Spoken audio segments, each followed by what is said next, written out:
ওয়া রাহমাতুল্লাহি ওয়া বারাকাতুহু। আলহামদুলিল্লাহি নাহমাদুহু ওয়া নুসাল্লি আলা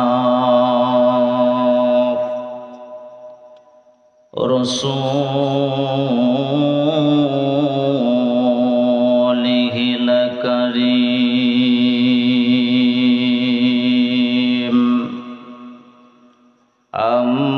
أما بعد فقد قال الله تعالى في كلامه المجيد وفي فرقانه الحميد। সবাই জবান বন্ধ না রেখে জবান খুলে প্রাণ খুলে আওয়াজ দিয়ে আমার সঙ্গে পড়ে নাউযু বিল্লাহি মিনাশ শাইতান। জবান বন্ধ না রেখে জবান খুলে প্রাণ খুলে আওয়াজ দিয়ে আমার সঙ্গে পড়েন বিসমিল্লাহির রহমান।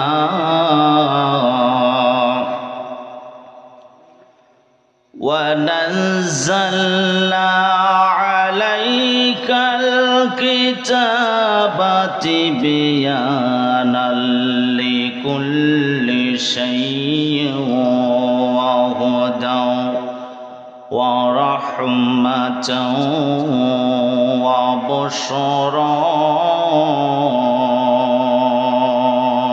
লিল মুসলিমিন। জোরে বলেন আল্লাহু আকবার। হলো না, আরো জোরে বলেন আল্লাহু আকবার।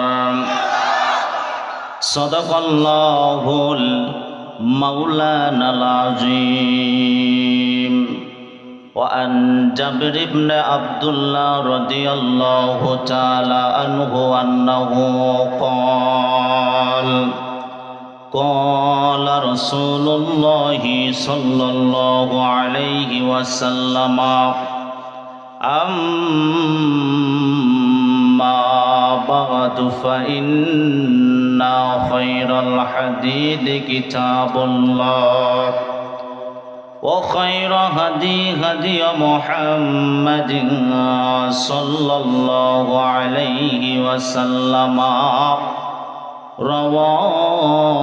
رواه المسلم أو كما قال عليه الصلاة والسلام।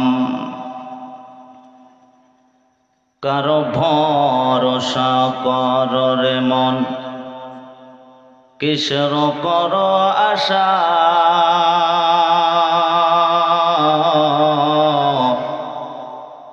এত সাদের বাড়ি তোমার ভেঙ্গে যাবে বাসা। চিল্লা কথা বলেন ঠিক কিনা? ও তোমার গনা দিন ফোক রাইয়া যাবে, গনা দিন ফোক রাইয়া যাবে, যৌবনে লাগবে ভাটি। ওই যে দেখো ডাকিতেছে তোমার কবরের মাটি। চিল্লা কথা বলেন ঠিক কিনা? ওই যে দেখো ডাকিতেছে তোমার কবরের মাটি। যেদিন সন্ধ্যার আগে ডুববে রে বেলা, এক পলকে ভেঙ্গে যাবে তোমার অঙ্গে মেলা। চিল্লা কথা বলেন ঠিক কিনা? যেদিন সন্ধ্যার আগে ডুববে রে বেলা, এক পলকে ভেঙ্গে যাবে তোমার অঙ্গে গেডি মেলা। কাহারে দেবা তুমি জরে ধমক, কারে দিবা তুমি জরে ধমক, কার মাথায় ভাঙা বালাটি। ওই যে দেখো ডাকিতেছে তোমার কবরের মাটি। কালমা পড় লা ইলাহা, জোরে লা ইলাহা, লা ইলাহা, জোরে লা ইলাহা। ভাইজান নামাজ রোজা সাইরেন না, বাবা মার খেদমত ভইলেন না। বলেন নামাজ রোজা সাইরেন না, বাবা মার খেদমত ভইলেন না। নবীর সুন্নত ভইলেন না ভাই, নবীর সুন্নত ভইলেন না ভাই, নবীর হাদিস ভইল না। লা ইলাহা, জোরে লা ইলাহা। চাঁদ সূর্য যার গ্রহ তারা, আমার আল্লাহ নামের পাগল পারা। চিল্লা কথা বলেন ঠিক কিনা? চাঁদ সূর্য যার গ্রহ তারা,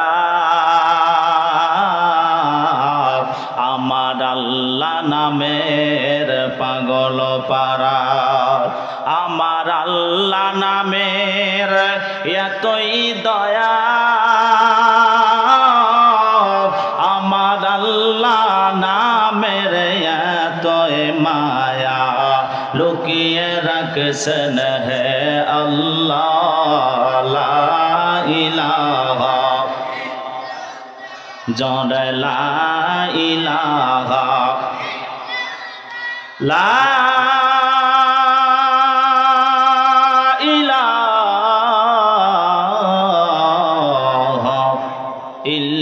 ইল্লাল্লাহু মুহাম্মাদুর রাসূলুল্লাহ। সকলে বলি সাল্লাল্লাহু। ও দেশে মোবাইল আইসাছে, চিঠি বন্ধ হইয়াছে, দেওয়ানা বানাইছে।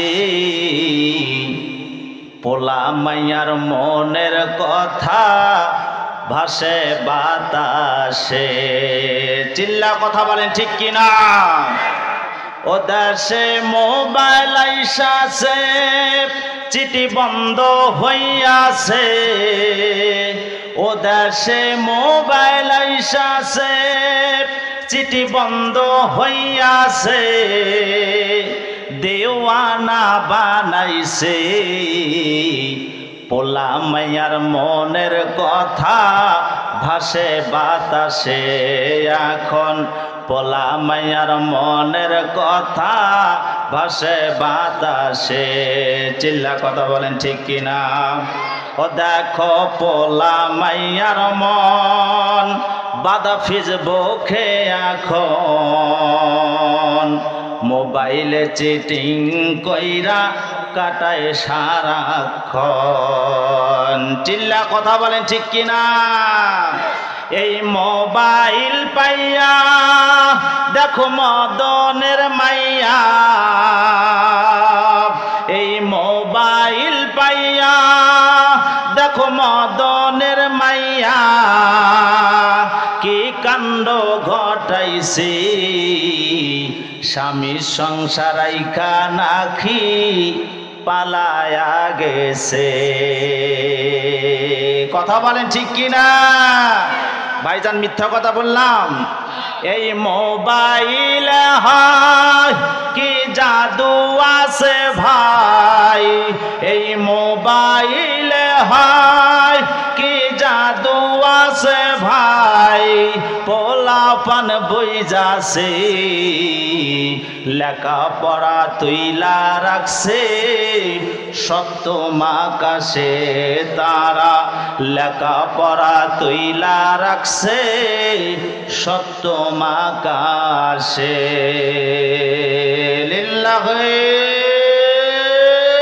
তাকবীর, হলো না লিল্লাহি তাকবীর। আল কোরআনের আলো, দ্বীন ইসলামের আলো, কোরআন আছে যেখানে, হাদিস আছে যেখানে, আলেম ওলামা যেখানে, তবরক আছে যেখানে, তবরক নাই যেখানে। ভাইজান তবরকে কি ব্যবস্থা করছে হুজুর? যেহেতু ব্যবস্থা করে নাই ভাইজান, আপনাদের কি মন খারাপ? থাকবেন তো শেষ পর্যন্ত ভাইজান? আলহামদুলিল্লাহ।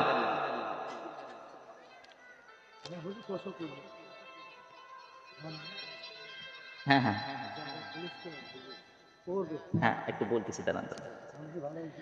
আলহামদুলিল্লাহ।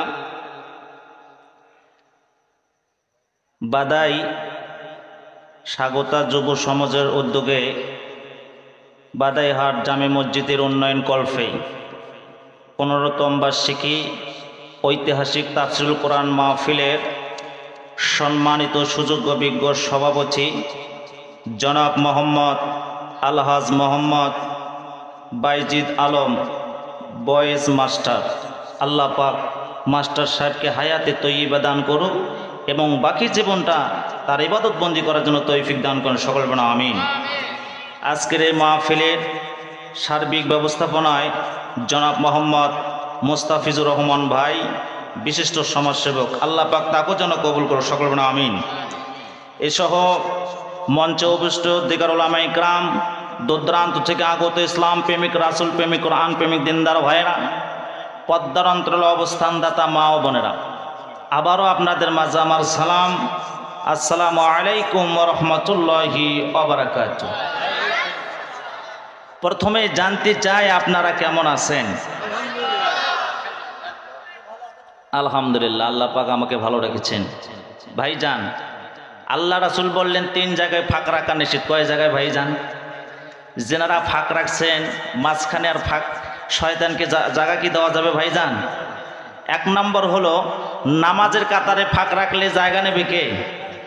শয়তান চায় না এই ব্যক্তিগুলো নামাজ পড়ে আল্লাহওয়ালা হয়ে যা। কথা বলেন ঠিক কিনা? 2 নাম্বার হচ্ছে শয়তান তো সুযোগ খোঁজে রে ভাইজান। 2 নাম্বার হচ্ছে কোরআনের মাহফিলে ফাঁক রাখলে জায়গা নেবে কে? শয়তান যদি জায়গা নেয় ভাইজান, আপনাকে কথা ভোলাইয়া এখান থেকে ওঠানোর চেষ্টা করবে। কথা বলেন ঠিক কিনা? ভাইজান একটু চাপে চাপে বসেন, ভাইরা অনেক ভাইরা দাঁড়িয়ে আছেন, তাদেরকে বসে একটু সুযোগ করে দেন ভাইজান, মেহেরবানি করে। কালেমা পড়েন লা ইলাহা, ভাই একটু চাপ, মেহেরবানি করে চাপ দিয়ে বসেন ভাইজান। পেছনের ভাইদেরকে একটু বড় সুযোগ করে দেন ভাইজান, আপনার মহব্বতের ভাই না আপনারা। তো কালেমা পড়েন লা ইলাহা, জোরে লা ইলাহা। বামে জায়গা আছে তো, কাজে আছে কেমনে লোক ঢোকে না, মধ্যে খালি খায় বসে। লা জোরে লা ইলাহা, লা ইলাহা ইল্লাল্লাহু মুহাম্মাদুর রাসূলুল্লাহ। সকলে বলি সাল্লাল্লাহু। তাহলে ভাইজান 3 জায়গায় ফাঁক রাখা নিষেধ। কয় জায়গায় ভাইজান? তার মধ্যে নামাজের কাতারে ফাঁক রাখলে জায়গা নেবে কে? এই তো আপনারা ওয়াজ জানেন। 2 নাম্বার হচ্ছে কোরআনের মাহফিলে ফাঁক রাখলে জায়গা নেবে কে? আর 3 নাম্বার শোনার চান বাবাজি, যেনারা বিয়ে শাদী করছেন তারা ভালো করে শুনে নেন। তৃতীয় নাম্বার হচ্ছে স্বামী স্ত্রীর মাঝখানে ফাঁক রাখলে জায়গা নেবে কে? শয়তানও ওখানে জায়গা নেয়। যদি ভাইজান ওখানে শয়তান জায়গা নেয় তাহলে সংসারে কি শান্তি থাকবে রে ভাই? অশান্তি লাগবে না ভাইজান? এই জন্য ফাঁক রাখা যাবে না, একবার এসে ঘুমাবেন, আল্লাহর রহমত বর্ষিত হবে। জোরে বলেন মারহাবা। আমার বন্ধুগণ, পুরুষ বাপজানেরা 10 মাইল হেঁটে হেঁটে মাহফিল শুনে আসতে পারে, কিন্তু আম্মা জানেরা 10 মাইল হেঁটে হেঁটে কিন্তু মাহফিল শুনে আসতে পারে না। কথা বলেন ঠিক কিনা? এই জন্য মা বোনদের জন্য কিছু আলোচনা করা দরকার। কথা বলেন ঠিক কিনা? কারণ দস্তার চাইতো সস্তা, ব্রয়লার মুরগির চাইতো ভারী, তারা হচ্ছে বাংলাদেশের নারী। কথা বলেন ঠিক কিনা? তাদের জন্য কিছু কথা না বলে পারি রে ভাই, বলতেই হবে। আমার বন্ধুগণ, অনেক জায়গায় মাহফিল করার পরে অনেকে বলে হুজুর ওয়াজ তো ভালোই করলেন, যাওয়ার সময় একটু তাবিজ দিয়ে যাবেন বাবা। আপনাদের এলাকায় কি তাবিজ আছে ভাই? মহিলারা কিন্তু তাবিজের ভক্ত। কথা বলেন ঠিক কিনা? মনে হয় আপনাদের এলাকায় তাবিজ নাই, মনে হয় না? মারা কিন্তু তাবিজের ভক্ত। আমি বললাম মা তাবিজ কেন লাগবে মা? হুজুর বোঝেন না। বলে বুঝিয়ে বলেন। হুজুর আমাদের স্বামী টাকা পয়সা নষ্ট করে হুজুর, সংসারে অশান্তি, শুধু টাকা পয়সা নষ্ট করে। শুধু তাই নয়, সকালবেলা আমিন ধরে, সন্ধ্যাবেলা হয়ে যায় আমিন ছাড়ে না হুজুর, আর সহ্য হয় না। এরকম লম্বা আমিন কি আপনাদের এলাকায় আছে ভাই? বুঝতেছেন তো লম্বা আমিন কাকে বলে? সকাল থেকে সন্ধ্যা হয়ে যায় আমিন ছাড়ে না। বুঝতেছেন তো? এরকম তা আমিন আপনাদের এলাকায় নাই মনে হয়। ওই যে তাস খেলে ভাইজান। বুঝতেছেন তো? আমার বন্ধুগণ, হুজুর সহ্য হয় না, তাবিজ দিবেন। আর ঘরে হালাল স্ত্রী রেখে অন্য মেয়ের সঙ্গে ট্রেডিং মারে হুজুর, সহ্য হয় না। আমার বন্ধুগণ, গভীর মনোযোগ দিয়ে শুনবেন। আমি মা বোনদের জন্য আমি কিছু আলোচনা করতে চাই ইনশাআল্লাহ। মা বোনদের জন্য 22টি হাদিসের কথা বলবো। কয়টি? মারা কিন্তু ওই 4টা। এই বিষয়গুলো নিয়ে কিন্তু চিন্তা ফিকিরের মধ্যে থাকে। কথা বলেন ঠিক কিনা? কোনো মা যদি 4টা আমল দৈনন্দিন করে, কয়টি আমল? মারা যদি দৈনন্দিন যদি 4টা আমল করেন, ও পদ্মার মারা গো, গভীর মনোযোগ দিয়ে শুনবেন আপনারা।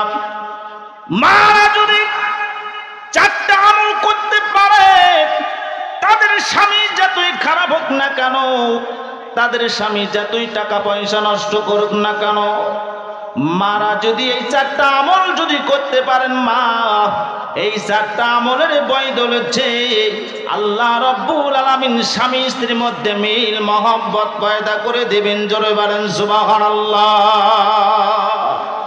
যদি সময় থাকে ইনশাআল্লাহ মা বোনদের জন্য এই 4টি আমলের কথা বলে যাব ইনশাআল্লাহ। আরো যদি সময় থাকে আমি 22টি হাদিসের কথাই বলে যাব ইনশাআল্লাহ। গভীর মনোযোগ দিয়ে শুনবেন ভাইজান। যুবক ভাইদের জন্য আমার সামনে আলোচনা আসতেছে। ভাইজান খারাপ লাগতেছে?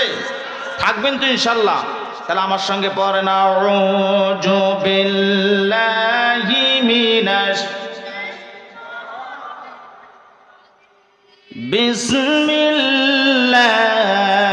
বিসমিল্লাহির রহমান ওয়া নাযালনা আলাইকাল কিতাবাতি বিয়ানাল লিকুল্লি শাইইন ওয়া হুদাও ওয়া রাহমাতাও ওয়া বুশরা লিল মুসলিমিন।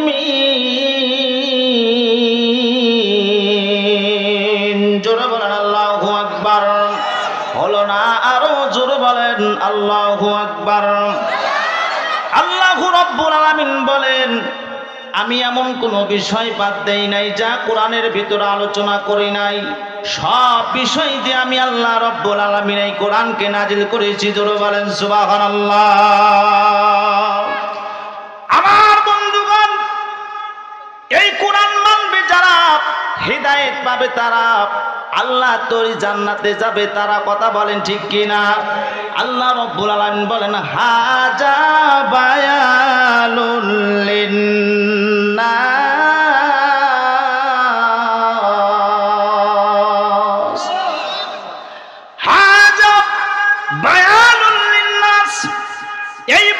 বয়ানটা শুধু মুমিনদের জন্য নয়, গভীর মনোযোগ দিয়ে শুনবেন, শোনার চান বাবাজি, আপনাদের জন্য সামনে আমার আলোচনা আছে রে বাবা। এই বয়ানটা শুধু মুমিনদের জন্য নয়, ইমাম সাহেবেরা শুধু ইমামতি করবে এই জন্যই কোরআন নয়। আগারে মানুষ মারা গেলে হিফজখানা ছাত্র ভাড়া করে নিয়েছে, তার চতুর্পাশে কোরআন তেলাওয়াত করবে এই জন্যই কোরআন নয়। মানুষকে জিন পরি ধরলে জিন ছাড়াবার জন্যই কোরআন নয়। আসমানের নিচে হায়াতুন নাসিক নামে যতগুলো মানব আছে, এই মানবগুলোকে ধরে ধরে আল্লাহর জান্নাতে নিয়ে যাওয়ার জন্য আল্লাহ রব্বুল আলামিন বলেন ওয়াহুদাও, আমি আল্লাহ রব্বুল আলামিন তাদেরকে হিদায়াত দান করব। জোরে বলেন মারহাবা। আমার বন্ধুগণ, আল্লাহ রব্বুল আলামিন নবীজির পুঁথি কোরআন নাজিল করলেন। দয়ার নবীজি কোরআনের দাওয়াত দেয়। আমার বন্ধুগণ গভীর মনোযোগ দিয়ে শুনবেন। আল্লাহ রাব্বুল আলামিন বললেন, ওগো নবীজি, এই কোরআনটা শুধু আপনাকে দেওয়া হয়েছে একা একা পড়ার জন্য না, এই কোরআনের দাওয়াত আপনি পঞ্চায়েতের মক্কার ধারে ধারে। বন্ধুরে গভীর মনোযোগ দিয়ে শুনবেন আপনারা। এইবার দয়ার নবীজি যখন কোরআন দিয়ে মানুষকে চিকিৎসা দেন, আমার বন্ধুগণ যারা কোরআনের চিকিৎসা নেবে তারা সর্বপ্রথম জিনার কাজ ছেড়ে দেবে। কথা বলেন ঠিক কিনা? যারা কোরআন মেনে নেবে তারা সুদ পান করতে পারে না, তারা অন্যায় কাজ করতে পারে না। আমার বন্ধুগণ গভীর মনোযোগ দিয়ে শুনবেন। আমার বন্ধুগণ এই কোরআনের ছায়া তলে আসা আমাদের দরকার আছে কিনা? আমার বন্ধুগণ গভীর মনোযোগ দিয়ে শুনবেন। এইবার দয়ার নবীজি কোরআনের দাওয়াত দেয়। এদিকে আবু জেহেলের মাথা বড় ঘুরে যায়। আবু জেহেল গুপ্তচর পাঠিয়ে দিলেন, যাও দেখে আসো মোহাম্মদের দরবারে এত লোক কেন হয়, এত লোক কেন ভিড় করে, মোহাম্মদ কি আলোচনা করে তুমি তা শুই না আসো। গুপ্তচর যাইয়া দেখে সর্বনাশ, আল্লাহ রব্বুল আলামিন মোহাম্মদের প্রতি কোরআন নাজিল করেছে। মোহাম্মদ কোরআন পড়ে, জনগণ শুনে, শুই না কালেমা পড়ে মুসলমান হইয়া যায়। জোরে জোরে বলেন সুবহানাল্লাহ। বন্ধুরে এদিক সেদিক কান লাগাইবেন না রে, শোনানো চান বাবাজির আমার। এই গুপ্তচর যখন ফিরে আসলো, সব ঘটনাগুলো আবু জেহেলকে যখন জানিয়ে দিল, আবু জেহেল বড় আগুন্বিত হইয়া গেল। না না না, এইটা যদি আমরা বদ্ধ না করতে পারি তাহলে অচিরই ইসলামের বিপ্লব ঘটবে। আমার বন্ধুগণ গভীর মনোযোগ দিয়ে শুনবেন। এই ঘটনা শুনে না আবু জেহেল বড় বড় নেতাদেরকে লইয়া দারুন নাদওয়াতে একটা বৈঠক করলো। তার মধ্যে একজন নেতা দাঁড়িয়ে বললেন, আবু জেহেল মাথা গরম করার কোনো চিন্তার কোনো কারণ নাই, দেখেন তো আমার এই কথাটা আপনার পছন্দ হয় কিনা। আবু জেহেল বললেন, ঠিক আছে তুমি তাহলে বলো। তার মধ্যে একজন নেতা দাঁড়িয়ে বললেন যে নবীজি কোরআনের দাওয়াত দেয়, এইটা বদ্ধ করতে হইলে সর্বপ্রথম নবীকে দুনিয়া থেকে বিদায় করতে হবে। জোরে বলেন নাউজুবিল্লাহ। তার মধ্যে এক নেতা দাঁড়িয়ে বললেন, না না না, এইটা কখনো সম্ভব না, মুহাম্মদকে আমরা সহজে মারতে পারবো না। আমার বন্ধুগণ এইবার আবু জেহেল বলতেছেন, তাহলে উপায় কি? এইবার তার মধ্যে একজন দাঁড়িয়ে বললেন, উপায় একটা আছে। মুহাম্মদ তো মক্কার আঙ্গিনায় কোরআনের দাওয়াত দেয়, জনগণ শুনে শুই না কালেমা পড়ে মুসলমান হইয়া যায়। বলে হ্যাঁ, এইটা বদ্ধ করতে গেলে আমাদের একটা কাজ করতে হবে। সেই কাজটা হলো আমাদের মধ্য থেকে একজনকে আমরা সেই জায়গায় পাঠাইয়া দেব, তিনখানা প্রশ্ন লইয়া তাকে প্রশ্ন করবে। আমরা তিনটা প্রশ্ন তাকে বানাইয়া দেব, এই তিনটা প্রশ্ন মোহাম্মদকে সে করবে। আমাদের বিশ্বাস এই তিনটা প্রশ্নের জবাব মোহাম্মদ দিতে পারবে না। জনগণ তখন বুঝবে মোহাম্মদ তো প্রশ্নের জবাব দিতে পারলো না। আমরা সেই সময় যাইয়া মোহাম্মদকে মিথ্যা নবী বানাইয়া দুনিয়া থেকে বিদায় করে দেব। জোরে বলেন নাউজুবিল্লাহ। ভাইজান খারাপ লাগতেছে? আমার বন্ধুগণ গভীর মনোযোগ দিয়ে শুনবেন। বন্ধুরে, একদিন আবু সুফিয়ান এরকম আবু জেহেলকে ঘরের ভিতরে ডাক দিয়ে বলতেছেন, ও আবু জেহেল, মক্কার ভিতরে তুমি কাকে বেশি ভালোবাসো? আবু জেহেল ডাক দিয়ে বললেন, দেখো তো আশপাশে কেউ আছে কিনা। বললেন, না কেউ নাই, তুমি আর আমি।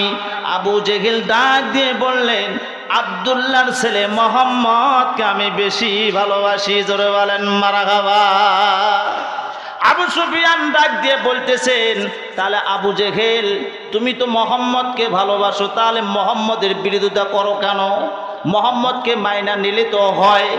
আবু জেহেল মুস্কে আইসা ডাক দেয়া বলে, আবু সুফিয়ান তুমি লম্বা হইছো, তোমার বুদ্ধি তেমন নাই। শোনো, মোহাম্মদকে যদি আমরা এখনো মানি, তাহলে এই যে এখানে বসে আছে এইটা ছেড়ে দিতে হবে। মোহাম্মদকে যদি মানি, আমরাও ফোনে মদ খাই, এটা ছেড়ে দিতে হবে। মোহাম্মদকে যদি মানি, আমরা জিনা করি, ওইটা ছেড়ে দিতে হবে। আমরা জুলুম করি, আমরা অন্যায় করি, এগুলো সব ছেড়ে দিতে হবে। তুমি কি জানো এইটা কি করা যাবে? এইবার আবু সুফিয়ান বলল, না না না, এইটা করা যাবে না। আবু জেহেল ডাইরেক্ট ডাক দিয়ে বললেন, তাহলে উপায় আমাদের একটাই, মোহাম্মদকে দুনিয়া থেকে সরে সরে ফেলতে হবে। জোরে বলেন নাউজুবিল্লাহ। আমার বন্ধুগণ গভীর মনোযোগ দিয়ে শুনবেন। এইবার দারুন নাদওয়াতে বৈঠক হলো। কার মাধ্যমে? তিনটা প্রশ্ন মক্কার আঙ্গিনায় নিয়ে যাবে। তার মধ্যে একজন দাঁড়িয়ে বললেন, একজন আছে, তার নাম হলো ওলীদ ইবনে মুগীরা। কি নাম ভাইজান? ওলীদ ইবনে মুগীরা। ও ছিল বদমাইশ, নবীকে দেখা মাত্র গালিগালাজ করত, নবীকে দেখতে পারতো না, নবীর সে দুশমন ছিল। তাকে ডাক দেওয়া হলো। এইবার আবু জেহেল ডাক দিয়ে বলতেছেন, ওলীদ ইবনে মুগীরা, আমি শুনলাম তুমি নাকি বড় নেতা হতে চাও, এই জন্য তোমাকে আমরা নির্বাচিত করিয়া বড় নেতা তোমাকে আমরা বানায়া দেব, কিন্তু তার বিনিময়ে আমাদেরকে একটা কাজ করে দিতে হবে। তিনি বললেন, তাড়াতাড়ি বলেন, একটা কেন, আমরা 10টা কাজ করতে রাজি আছি। 1 নম্বর কাজ হলো, ও ওলীদ ইবনে মুগীরা, তুমি কি মোহাম্মদকে চেনো? ওলীদ ইবনে মুগীরা ডাক দেয়া বলল, চিনবো না কেন? অবশ্যই আমি মোহাম্মদকে চিনি, মোহাম্মদ আমার দুশমন। এইবার আবু জেহেল তার কাছে ডাক দেয়া বললেন, শোনো, মোহাম্মদ ওই যে মক্কার আঙ্গিনায় কোরআনের দাওয়াত দেয়, কালেমা দাওয়াত দেয়, এইটা যে তুমি বদ্ধ করে দিতে পারো। এইবার ওলীদ ইবনে মুগীরা ডাক দেয়া বললেন, কেমনে বদ্ধ করব? আবু জেহেল 3টা প্রশ্ন ওই ওলীদ ইবনে মুগীরাকে জানাইয়া দিলেন।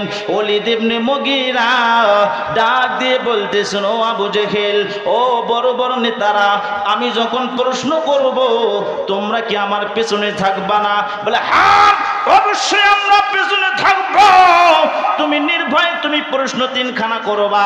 এইবার প্রশ্ন লইয়া মক্কার আঙ্গিনায় যখন মক্কার আঙ্গিনায় ওলীদ ইবনে মুগীরা যখন রওনা হইল, বন্ধুরে গভীর মনোযোগ দিয়ে শুনবেন, এদিক সেদিক কান লাগাইবেন না। এইবার পেছনে বড় বড় নেতারা সহ ওলীদ ইবনে মুগীরা সামনে এইবার মক্কার আঙ্গিনায় হাজির হইল।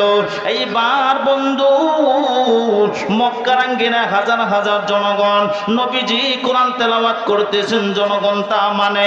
আমার বন্ধুগণ, সেই জায়গায় কোরআন বদ্ধ করার জন্য এই ওলীদ ইবনে মুগীরা সেই জায়গায় উপস্থিত হইল। জনগণকে ডাক দিয়ে বলতেছেন, ও জনগণ, তোমরা তো মোহাম্মদের কথা মানো, এইটা খুব ভালো কথা, তবে আমি মোহাম্মদকে আমি 3টা প্রশ্ন করব। তোমরা তো কোনোদিন মোহাম্মদকে যাচাই বাছাই করলা না, আমরা যাচাই বাছাই না কইরা কেমন করে মোহাম্মদের প্রতি ঈমান নিয়ে আসি? এবার জনগণ বুঝতে পারলো, হায়রে ওলীদ ইবনে মুগীরা কয় নম্বর সিটার, এইটা জনগণ তো ভালো মন্দ জানে। এইবার জনগণ অবাক হইল, এইবার ওলীদ ইবনে মুগীরা মোহাম্মদকে কি প্রশ্ন করবে? এইবার আমার বন্ধু ওয়ালিদ ইবনে মুগীরা মুহাম্মদকে টার্গেট করে বললেন, মুহাম্মদ, এই মক্কার আঙ্গিনে হাজার হাজার জনগণ, তার মধ্যে তোমাকে আমি 3টা প্রশ্ন করব। এই 3টা প্রশ্নের জবাব যদি তুমি দিতে পারো, আমাদের পেছনে যত নেতা আছে সব নেতা তোমার প্রতি আমরা ঈমান নিয়ে আসব। আর যদি প্রশ্নের জবাব না দিতে পারো, আমাদের যে পরিকল্পনা আমরা সেইটা করব। আমার বন্ধুগণ, এইবার দয়ার নবীজি ডাক দিয়ে বললেন, ওয়ালিদ ইবনে মুগীরা, তুমি কি প্রশ্ন করবা তাড়াতাড়ি বইলা দাও। এইবার ওয়ালিদ ইবনে মুগীরা দাঁড়াইয়া জনগণের সামনে বলতেছেন, মুহাম্মদ, বলো তো তোমার প্রতি কি ওহী নাজিল হয়? সংক্ষেপে বোঝাবার জন্য ভাইজান আলোচনাটা টানিয়ে নিয়ে আসলাম রে বাবা। এইবার দয়ার নবীজি ডাক দিয়া বললেন, হ্যাঁ, আমার প্রতি ওহী নাজিল হয়। ওয়ালিদ ইবনে মুগীরা ডাক দিয়ে বললেন, মুহাম্মদ, তোমার প্রতি যদি ওহী নাজিল হয় তাহলে তুমি গোপন বিষয়গুলো জানতে পারবা। এই যে হাজার হাজার জনগণ, এই জনগণের ভিতরে আমি প্রশ্ন তোমাকে করলাম, বলো তো মুহাম্মদ, এই হাজার হাজার জনগণের ভিতরে কে যার সন্তানকে অবৈধ মায়ের অবৈধ সন্তান, জোরে বলেন নাউজুবিল্লাহ। ভাইজান, সেই সময় কি এইটা কি দরকারি কোনো প্রশ্ন ছিল রে ভাই?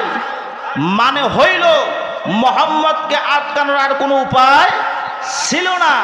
কিভাবে মুহাম্মদকে বেজ্জতি করা যায়, কিভাবে মুহাম্মদকে দুনিয়া থেকে বিদায় করা যায়, কথা বলেন ঠিক কিনা? আমার বন্ধুগণ, গভীর মনোযোগ দিয়ে শুনবেন। বন্ধুরে, জনগণ তো খেপা খেপা ভাব হয়ে গিয়েছে। হায়রে, ওয়ালিদ ইবনে মুগীরা কেমন প্রশ্ন করলো! এইটা তো মুহাম্মদকে আটকানোর জন্যই প্রশ্ন তারা সাজাইছে। না না না, এইটা তো কখনো হতে পারে না। কিন্তু না হইয়া না শুই না তোর উপায় নাই।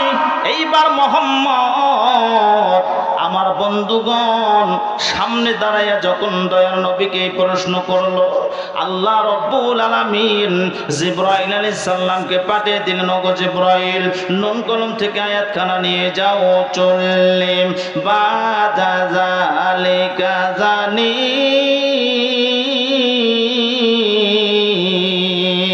জোরে বলেন আল্লাহ। আমার বন্ধুগণ, আয়াতখানা পাইয়া দয়ার নবীজি ডাক দিয়ে বললেন, ওয়ালিদ ইবনে মুগীরা, তুমি তো হাজার হাজার জনগণের সামনে তুমি আমার এই প্রশ্ন করেছো, এর জবাব নেওয়ার জন্য তুমি দাঁড়িয়ে আছো। বলে, হ্যাঁ, আমি জবাব নেওয়ার জন্য দাঁড়িয়ে আছি। পেছনে তারা মুচকি মুচকি হাসি দেয় যে মুহাম্মদ এই প্রশ্নের জবাব দিতে পারবে না, কিন্তু জানিয়ে দেবেন কে? আমার বন্ধুগণ, এইবার মুহাম্মদ ডাক দিয়ে বললেন, ওগো জনগণ, তোমরা শোনো, তোমার সামনে আমাকে এই প্রশ্ন করেছে, তোমরা সাক্ষী থাকো। ও জনগণ, তোমরা সাক্ষী থাকো, আমার সামনে যে ওয়ালিদ ইবনে মুগীরা দাঁড়িয়ে আছে, উনি হলো অবৈধ মায়ের অবৈধ সন্তান, জোরে বলেন মারহাবা। এতে ওয়ালিদ ইবনে মুগীরা ঠান্ডা হইল না গরম হলো ভাইজান? মনে হয় ঠান্ডা হয়ে গেল না, ওয়ালিদ ইবনে মুগীরা গরম হয়ে গেল, চক্ষু লাল লাল ভাব হয়ে গেল, লোমগুলো খাড়া হয়ে গেল। আর জবাব দিয়ে বলতেছে, মুহাম্মদ, তুমি কি জানো তুমি আমাকে গালি দিয়েছো, এর পরিণাম কি হতে পারে? মুহাম্মদ, শোনো, আমি আবু জেহেলের সঙ্গে ঘোরাফেরা করি, আমার অর্থ বিষয় তুমি ভালো করে জানো, তুমি কার বিষয় কি বলেছো, এর পরিণাম কিন্তু ভালো হবে না। আর তোমাকে মক্কার আঙ্গিনা থেকে আমি যাইতে দেব না যতক্ষণ পর্যন্ত এর প্রমাণ তুমি যতক্ষণ পর্যন্ত না দিতে পারছো, অতক্ষণ পর্যন্ত এই মক্কার আঙ্গিনা থেকে তোমাকে যাইতে দেব না। আল্লাহর পয়গম্বর ডাক দিয়া বলতেছেন, ওয়ালিদ ইবনে মুগীরা, শোনো, আমি সেই নবী না, আমি পালানোর নবী না, জোরে বলেন মারহাবা। আমার বন্ধুগণ, আল্লাহর পয়গম্বর ডাক দিয়ে বলতেছেন, ওয়ালিদ ইবনে মুগীরা, তুমি যে অবৈধ মায়ের অবৈধ সন্তান, এইটার প্রমাণ যদি তুমি নিতে চাও, এটার প্রমাণ হলো তোমার মা। মা জানে তার সন্তান বৈধ না অবৈধ, কথা বলেন ঠিক কিনা? একমাত্র মা জানে তার সন্তান বৈধ না অবৈধ, কথা বলেন ঠিক কিনা? আমার বন্ধুগণ গভীর মনোযোগ দিয়ে শুনবেন। জনগণ স্লোগান দিল, হ্যাঁ মুহাম্মদ, আমরা তার মার জবান থেকে আমরা শুনতে চাই। আমার বন্ধুগণ ওলীদ ইবনে মুগীরা জনগণকে থামাইয়া বলতেছেন, তোমরা শোনো, উত্তেজিত হইও না। আমি বাড়িতে যাব, আমার মাকে আমি ঘাড়ে করে মক্কার আঙ্গিনায় নিয়ে আসব। আমার মা যখন আমার পক্ষে সাক্ষী দেবে, তোমরা শুনে রাখো, আমি কিন্তু মুহাম্মদকে ছাড়ব না। জনগণ বললেন, মুহাম্মদ কখনো মিথ্যা কথা বলে না, যাও যাও তোমার মার কাছে যাও। এইবার আমার বন্ধুগণ ওলীদ ইবনে মুগীরা দৌড় দিয়ে গেলেন। তার মার নাম ছিল ঝরনা বিবি। কি বিবি বাবা? ঝরনা বিবি। 80 থেকে 85 বছর। কত বছর বাবা? 80 থেকে 85 বছর লাঠিতে ভর দিয়া হাঁটে। আমার বন্ধুগণ এই কথা কি আর মক্কার আনাচে কানাচে থাকে? ওলীদ ইবনে মুগীরার মার কানে যখন এই কথা পৌঁছে গেল, ওলীদ ইবনে মুগীরার মা দু চোখের পানি ছেড়ে দিয়ে আল্লাহকে ডাক দেয়া বলে, আল্লাহ, মুহাম্মদ তো আমার অনেক পিছিয়ে এসেছে, মুহাম্মদ কেমনে জানলো এই ঘটনা? কিন্তু জানিয়ে দিয়েছেন আমার মাওলা। কথা বলেন ঠিক কিনা বন্ধুরে? ভাইজান গভীর মনোযোগ দিয়ে শুনবেন, এদিক সেদিক কান লাগাইবেন না। সামনে করুন কাহিনী আসতেছে রে বাবা। বন্ধুরে, এইবার ওলীদ ইবনে মুগীরা দৌড় দিয়ে যখন বাড়িতে রওনা হইল, তার মাকে ডাক দিয়ে বলে, মা, ঘর থেকে বেরিয়ে হয়ে আসো মা। রাগান্বিত ভাবে বলতেছে। এইবার তার মা তো সবে জানে। এইবার তার মা ঘর থেকে বের হতে চায় না। ওলীদ ইবনে মুগীরা যখন ঘরের ভিতরে ঢুকলেন, ঢুইকা মাকে যখন আঙ্গিনায় বের করলেন, আর ডাক দেয়া বললেন, মা গো, মুহাম্মদকে আমাকে গালি দিয়েছে, আর দেরি করো না মা, চলো আমরা মক্কার আঙ্গিনায় যাব, তুমি আমার পক্ষ দিয়ে কথা বলবা। তারপরে দেখো মা, তোমার সন্তানকে গালি দেওয়ার কেমন মজা আমি সেইটা দেখাইবো মা। এইবার আমার বন্ধুগণ ওলীদ ইবনে মুগীরার মা ডাক দিয়ে বলতেছেন, বেটা রে, আমার বয়স অনেক বেশি হয়ে গেছে রে বাবা, আমি লাঠিতে ভর দিয়া হাঁটি, আমি পারবো না, আমি মক্কার আঙ্গিনায় যাইতে পারবো না। ওলীদ ইবনে মুগীরা কোমর থেকে যখন তরবারি কোনা বের করিয়া মার ঘাড়ের উপর যখন উঁচু করলেন, আর ডাক দেয়া বললেন, মাগো তুমি শোনো, কেমনে মক্কার আঙ্গিনা নিয়ে যাইতে হয় এইটা আমি ওলীদ ইবনে মুগীরা ভালো করে জানি। জোরে জোরে বলেন নাউজুবিল্লাহ। আমার বন্ধু, মা যতই খারাপ হোক, সন্তান যতই খারাপ হোক, মার সামনে যদি গলার উপরে যদি ছুরি চালাবার জন্য সন্তান যদি ছুরি উঠায়, মার কলিজা ভেঙ্গে চুরমার হয়ে যায়। কথা বলেন ঠিক কিনা? আজকে আমাদের সমাজের ভিতরে অনেক যুবক ভাইরা আছেন, মাকে ধমক দিয়া কথা বলে, আব্বাজানকে ধমক দিয়া কথা বলে। ও যুবক ভাইরা, তোমরা শুনে নাও, এই ধমকখানা যদি মার কলিজায় আঘাত লেগে থাকে, আমার বন্ধুগণ আঘাতের খবর আমার মাওলা পাক জানে। কথা বলেন ঠিক কিনা? মা হাত তুলে বদদুয়া করা লাগে না, মার কলিজায় যে আঘাত দিয়ে ঠাকুরে ব্যথা, এই অন্তরে খবর আমার মাওলা পাক জানে রে বাবা। এই জন্য আমি আপনাদের হাতে পায়ে ধরতেছি রে বাবা, যদি তোমাদের মা বাবার সঙ্গে যদি খারাপ আচরণ করে থাকো, আজকেও সময় আছে মার কাছে ক্ষমা চাইবা, দেখবা সঙ্গে সঙ্গে জনম দুঃখুনি মা ওই সন্তানকে ক্ষমা করে দিবে। কথা বলেন ঠিক কিনা?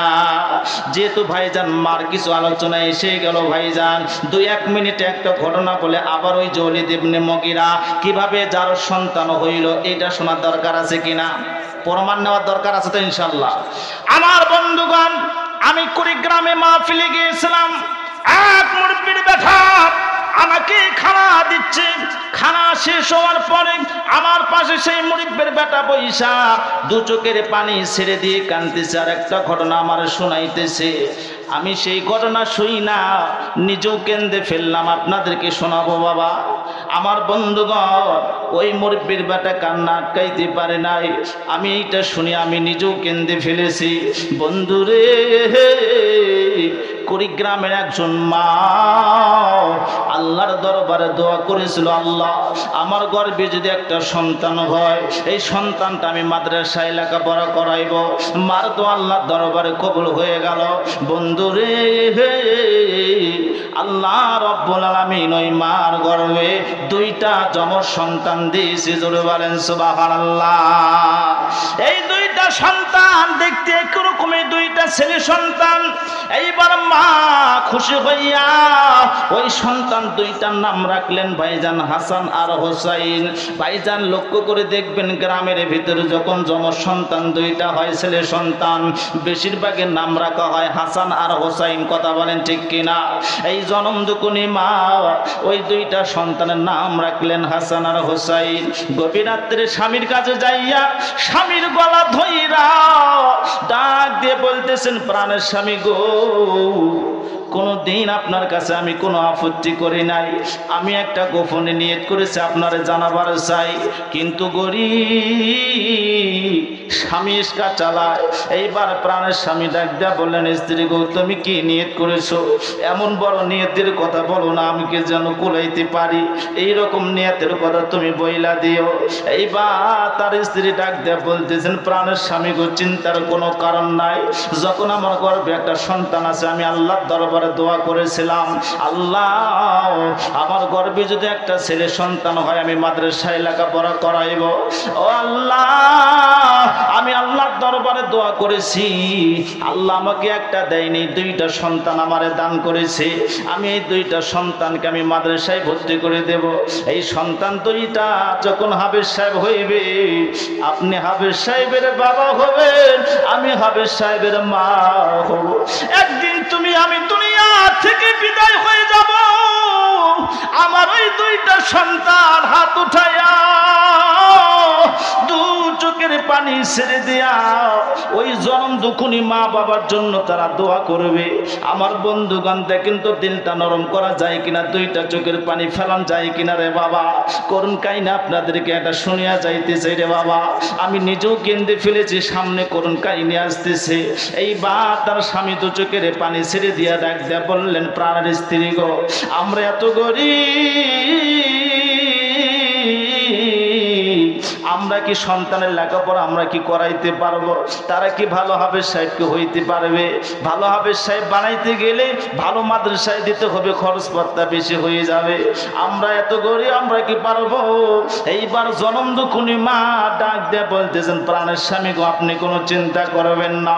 আমরা কুড়িগ্রাম থেকে আমরা ঢাকা শহরে যাব, আমি বাসা বাড়িতে আমি মা কাজ করব, আপনি সারাদিন ইস্কা চালাইবেন।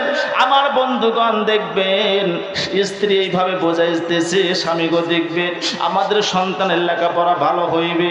বন্ধুরে, এদিক সেদিক কান লাগাইবেন না রে বাবা, মনোযোগ দিয়ে শোনার চেষ্টা করবেন। আপনাদেরও সন্তান আছে, সন্তানরা এই শিক্ষা নিয়ে ঘটনাটা শুই না যাক রে বাবা।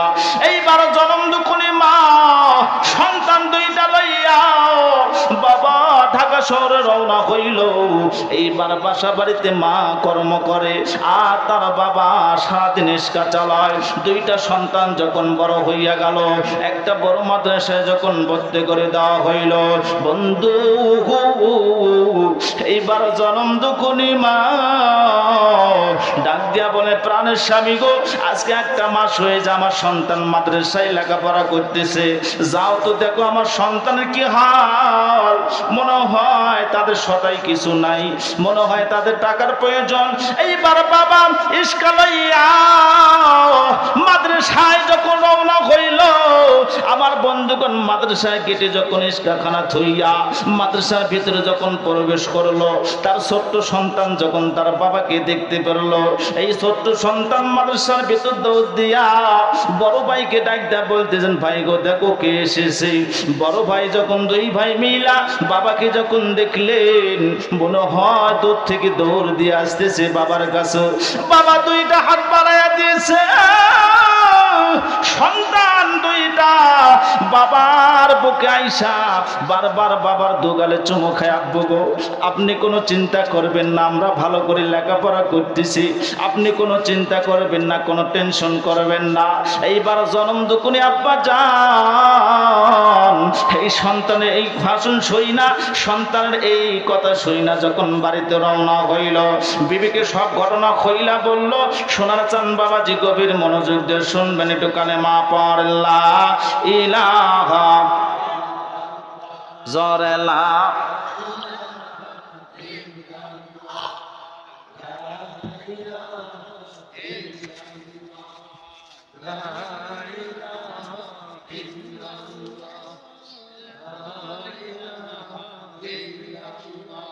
আমার বন্ধুগণ গভীর মনোযোগ।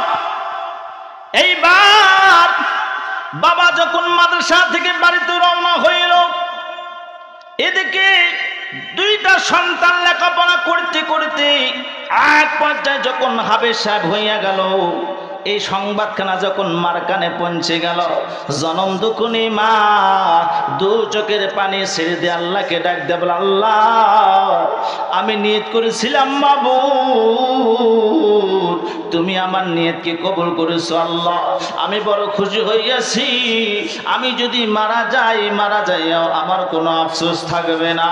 মা বড় খুশি হইয়া গেছে। আর এক সপ্তাহ পর সন্তান দুইটা বাড়িতে রওনা হইবে।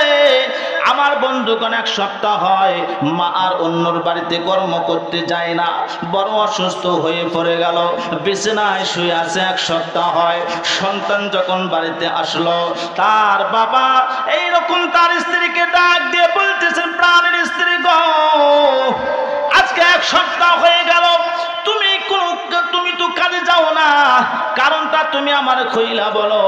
কিন্তু পাশের রুমে তার দুইটা সন্তান আমার ভাইজান দাঁড়িয়ে দাঁড়িয়ে শুনতেছে। আমার বন্ধুগণ এইবার প্রাণের স্ত্রী স্বামীর গলা ধইরা দু চোখের পানি ছেড়ে দিয়া কান্দে আর বলে, প্রাণের স্বামী গো, আমার দুইটা সন্তান হয়তো পাশের রুমে তারা খেলা খেলতেছে, খবরদার আমার দুইটা সন্তানকে আমার এই দুঃখের কথা জানাইবা না, এই কষ্টের কথা তুমি কখনো জানাইবা না।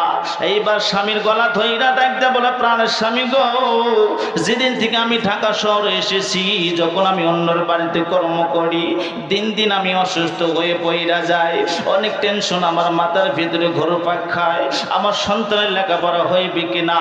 আমার বন্ধুগণ এইবার মা যখন অসুস্থ হয়ে পড়ে গেল, বাবা এইরকম তার স্ত্রীকে ধইরা যখন হাসপাতালে নিয়ে যাওয়া হইল, সন্তান দুইটা দু চোখের পানি ছেড়ে দিয়া মার পিছনে পিছনে দৌড়ায়। ছোট ভাই বড় ভাইকে ডাক দেয়, বলে, ভাই গো, তুমি আল্লাহর দরবারে দোয়া করো আমার মা যেন তাড়াতাড়ি সুস্থ হইয়া যায়। এই কথা বইলা দৌড় দাও হাসপাতালে যাইয়া যখন ট্রিটমেন্ট করা হইল, ডাক্তার আগুন্বিত ভাব দিয়ে বললেন, গো ভাই, কেন তোমার স্ত্রীকে আগে নিয়ে আসলেন না? তোমার স্ত্রী যে সমস্যা, এইটা অপারেশন করতে গেলে 2 থেকে 3 লক্ষ টাকার প্রয়োজন হবে। এইটা যখন দুইটা সন্তান তাদের কানে যখন চলে গেল, এই দুইটা সন্তান তার কানে যখন এই ঘটনাটা হইলা, যখন তার কানে যখন পৌঁছে গেল, এই ছোট ভাই বড় ভাইয়ের গলা দইরা দু চোখের পানি ছেড়ে দিয়ে কান্দার ডাক দেয়া, বলো, ভাই গো, তুমি শুনছো মা আমাদের জন্য কত না কষ্ট করেছে রে ভাই, মা অন্যের বাড়িতে কর্ম করেছে, আমাদের লেখাপড়া করার জন্য টাকা পয়সা জোগাড় করেছে, আজকে জনম দুকুনি মা আজকে অসুস্থ। এইবার তার মা তার স্বামীর গলা দইরা বারবার ডাক দেয়া বললেন, প্রাণের স্বামী গো, তুমি রাগ হইও না, আমার যে এত বড় সমস্যা, আমার সন্তান দুইটাকে কোনোদিন তুমি বলবা না, তারা মাসুম বাচ্চা, তারা কষ্ট পাইবে। আমার বন্ধুগণ এইটা হলো জনম দুকুনি মা। এইবার মা ডাক দিয়ে বললেন, প্রাণের স্বামী গো, আমি জানি আমি যদি এই অসুখের কথা আগে আপনাকে জানাইয়া দিতাম, তাহলে সব টাকাগুলো তুমি আমার পিছনে খরচা করতা, তাহলে এই টাকা দিয়ে আর আমার সন্তানের লেখাপড়া আমি করাইতে পারতাম না। আমি জনম দুকুনি মা,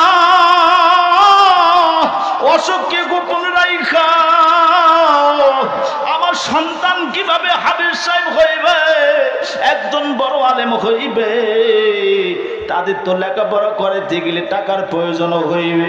আমি জনম দুকুনি মা এই অসুখের কথা আমি গোপন রেখেছিলাম। যদি আপনি আমার পেছনে টাকা খরচ করতাম তাহলে আমাদের সন্তানরা আর লেখাপড়া হইতো না।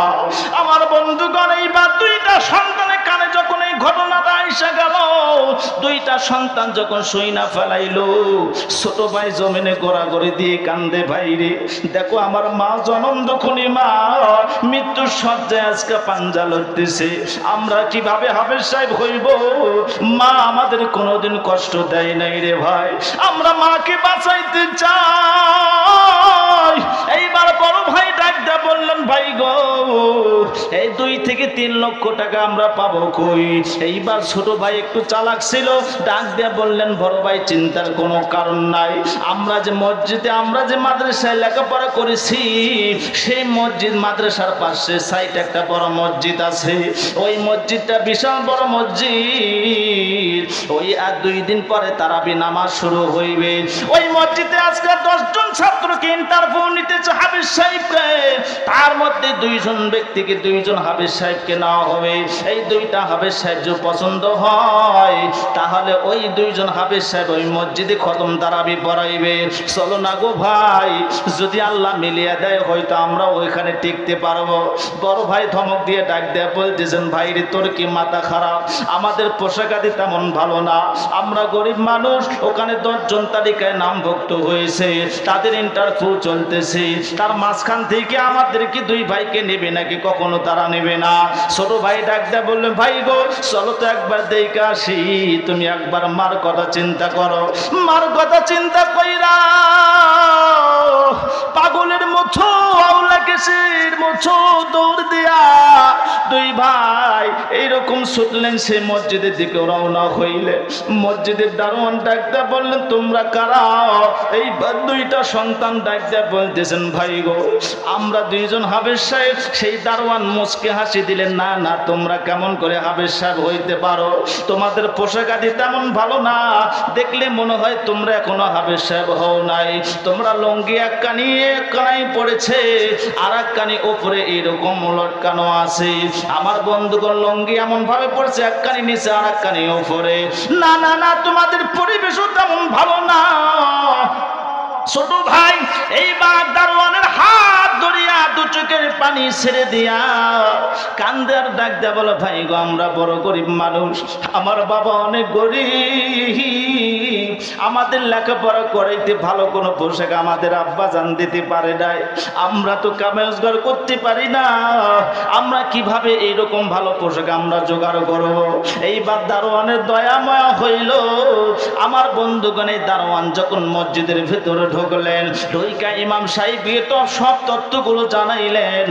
আমার বন্ধুগণ, সেই জায়গায় বড় বড় মসজিদের নেতারা ছিলেন, আমার বন্ধুগণ মুসল্লিরা ছিলেন, কমিটির লোক ছিলেন, সেইখানে সভাপতি ছিলেন, ইউনো স্যার ছিলেন। আমার বন্ধুগণ, ইমাম সাহেব ডাক দিয়া বলতেন, ঠিক আছে ওই 2টা ছাত্র আমার কাছে নিয়ে আসো, কারণ আমরা যদি আজকে ঘুরিয়া দেই তার ভিতরে আল্লাহর কোরআন সিনার ভিতরে আছে। আমার বন্ধুগণ, তাদেরকে সান্ত্বনা দিয়ে বিদায় দিতে হবে, এইভাবে কোরআনকে অপমান করা যাবে না। আমার বন্ধুগণ গভীর মনোযোগ দিয়ে শুনবেন, এদিক সেদিক কান লাগাইবেন না।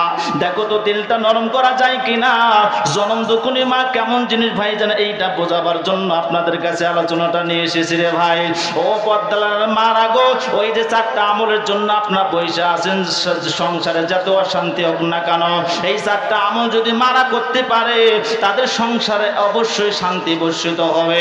তাদের স্বামী যতই নেটওয়ার্ক বিজয় হোক না কেন, এই 4টা আমলের কারণে স্বামী স্ত্রীর মধ্যে আল্লাহ রব্বুল আলামিন মিল মহব্বত পয়দা করে দেবেন। জোরে বলেন সুবহানাল্লাহ। যুবক ভাইরা, ওই যে ওয়ালিদ ইবনে মুগীরা কেমনে যার সন্তান হইল এইটা জানা আমাদের দরকার আছে কিনা রে ভাই? শুনবেন তো ইনশাআল্লাহ। আমার বন্ধুগণ 2-3 মিনিট বইলা আবার এই দিকে ঘুরে আসবো, শোনার চান বাবাজি, চিন্তার কোনো কারণ নাই। আমার বন্ধুগণ এইবার 2টা বাচ্চা যখন মসজিদের ভিতরে প্রবেশ করলো, সবাই দেখে চমকে গেল, কেমন করে এই 2টা বাচ্চা হাফেজ সাহেব হইতে পারে? তাদের পোশাক তেমন ভালো না, লুঙ্গি নিচে পড়েছে আর কানি উপরে উঠছে। আমার বন্ধুগণ সবাই যেমন হাসির মাধ্যমে তাদেরকে বিদায় দিতে চায়, ইমাম সাহেব ডাক দিয়ে বললেন না না না। ইমাম সাহেব 2টা বাচ্চা চোখের দিকে তাকায় আছে, বাচ্চা 2টা চোখ দিয়া ঝরঝর করে পানি পড়তেছে জমিনে। ইমাম সাহেব বুঝতে পেরেছে নিশ্চয়ই এই বাচ্চা দুটোর হয়তো কোনো সমস্যা আছে। ইমাম সাহেব ডাক দিয়ে বললেন, ও হাফেজ সাহেবেরা, তোমরা কেন এখানে এসেছো জবাব দাও। এইবার ছোট্ট হাফেজ সাহেব ডাক দিয়ে বলতেছিল, হুজুর গো, আমরা এত গরিব, আমাদের এই তারাবিটার অনেক প্রয়োজন। ইমাম সাহেব বুঝতে পারলো, ঠিক আছে বেটা, তুমি একটু কোরআনটা তেলাওয়াত করে শোনাও। এবার ছোট্ট ভাই ডাক দিয়ে বলতেছেন, হুজুর গো, হয়তো তেলাওয়াত শুই না আমাদেরকে সান্ত্বনা দিয়ে বিদায় করবেন, তা হবে না। আমার বন্ধুগণ পরীক্ষা নিলে কোরআনের মাঝখান থেকে ধরতে হয়। হুজুর গো, আপনারা যদি ধৈর্য ধারণ করে থাকতে পারেন, আমরা 2 ভাই কানে দাঁড়াইয়া কোরআনের ফাঁস থেকে লাশ পর্যন্ত আপনাদেরকে শোনায়া দেব। জোরে বলেন সুবহানাল্লাহ। আমার বন্ধুগণ গভীর মনোযোগ, এদিক সেদিক কান লাগাইবেন না। আমার বন্ধু 2টা হাফেজ সাহেব চোখের পানি ঝরঝর করে জমিনে পড়তেছে আর মার কথা মনে পড়তেছে। আল্লাহ, তুমি রহমানের রহিম, তুমি দয়াময়, তুমি কি পারো না গো এই মসজিদের তারাবি নামাজের ইমাম সাহেব বানায়া দিতে? আমার বন্ধুগণ গভীর মনোযোগ, এইবার ইমাম সাহেব ডাক দিয়ে বললে, বেটা, তুমি একটু কোরআন শরীফটা তেলাওয়াত করে শোনায়া দাও, আমরা সকলেই শুনি। আমার বন্ধুগণ তার মধ্যে তার বড় ভাই ডাক দিয়ে বললেন, ছোট ভাই গো, তুমি একটু শোনায়া দাও। যখন কোরআন শরীফ যখন তেলাওয়াত করলেন, শোনার চান বাবাজিরা, আমার মুসল্লিরা মুগ্ধ হয়ে গেল। এইবার মুসল্লিদের চোখ দিয়ে ঝর্ণার মতো পানি পড়তেছে। সেই জায়গায় এ অনুসার ছিল, সভাপতি পর্যন্ত 2 চোখের পানি ছেড়ে দিয়েছে। এ অনুসার দাঁড়াইয়া ডাক দিয়ে বলতেছিল, মুসল্লিরা, ও মসজিদের সভাপতি, ও হুজুর গো, ওই যে আমরা 10 জন আমরা ছাত্র নিয়েছিলাম, ওই 10 জন ছাত্র লাগবে না। এই যে 2টা বাচ্চা যখন কোরআন তেলাওয়াত করেছে, আমি মক্কা মদিনায় গিয়েছিলাম, ওই মক্কা মদিনায় আমি একই রকমের কোরআন তেলাওয়াতের কণ্ঠ শুনেছি। জোরে বলেন সুবহানাল্লাহ। আমার বন্ধুগণ এইবার সভাপতি সাহেব ওই 2টা বাচ্চাকে বুকে জড়াইয়া 2 চোখের পানি ছেড়ে দিয়া ডাক দিয়ে বলেন, আল্লাহ, জানি না এই 2টা সন্তান কার মায়ের কলিজার টুকরা। এইরকম সন্তান যদি আমার থাকতো, আমি যখন মারা যাইতাম, আমার এই সন্তান আমার জন্য দোকানে হাত বাড়ায় আল্লাহর দরবারে দোয়া করতো।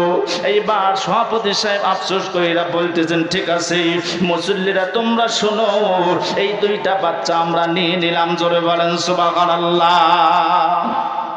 আমার বন্ধুগণ প্রথম দিন যখন তারাবি শুরু হয়ে যাবে, মাইকের মাধ্যমে যখন আওয়াজ সেট করে দেওয়া হলো, আমার বন্ধুগণ পাশে হিন্দু মেয়েরা ছিল, পাশে হিন্দু বাড়ি ছিল। ভাইজানরা আমার, যখন তারাবি নামাজ যখন শুরু হয়ে গেল, হিন্দু মহিলা সিরিয়াল দেখতো, যখন কোরআনের আয়াত যখন তাদের কানে যখন পৌঁছে গেল, সঙ্গে সঙ্গে তারা সিরিয়াল দেখা বাদ দিয়া হাফেজ সাহেবের 2 জনের কোরআনের তেলাওয়াত তারা দাঁড়াইয়া শুনতো। জোরে বলেন সুবহানাল্লাহ।